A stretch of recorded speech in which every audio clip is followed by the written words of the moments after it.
अस्सलाम वालेकुम फ्रेंड्स, की हाल है? ठीक ठाक हो? मैं उम्मीद करना सारे संगी बेली भरा ठीक ठाक होंगे। दोस्तों, छोटा जा क्लिप थोड़ी नज़र करना, अगर अच्छा लगे दोस्तों के लाजमी शेयर करा जे। दोस्तों, इंसानी जिंदगी दे विच बड़े नशेबो फराज मुश्किलात रुकावटां होंदियां ने।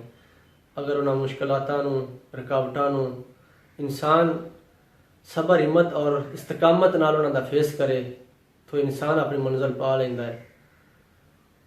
नज़र और नसीब के दरमियान दोस्तों एक ऐसा रिलेशन है, ऐसा ताल्लुक है, ऐसा मिलाप है उन्होंने आपस कि जिहड़ी चीज़ नज़र है वो ही चीज़ लाइक करती है, पसंद करती है, जिहड़ी नसीब विच ना होवे।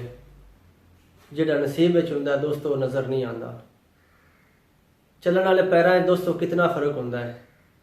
एक पैर अगे हुंदा है, दूसरा पीछे हुंदा है, और दोनों पैर जिहड़े हुंदे ने उन्होंने पता है ये वक्त है, चेंज हो जाना है, बदल जाना है।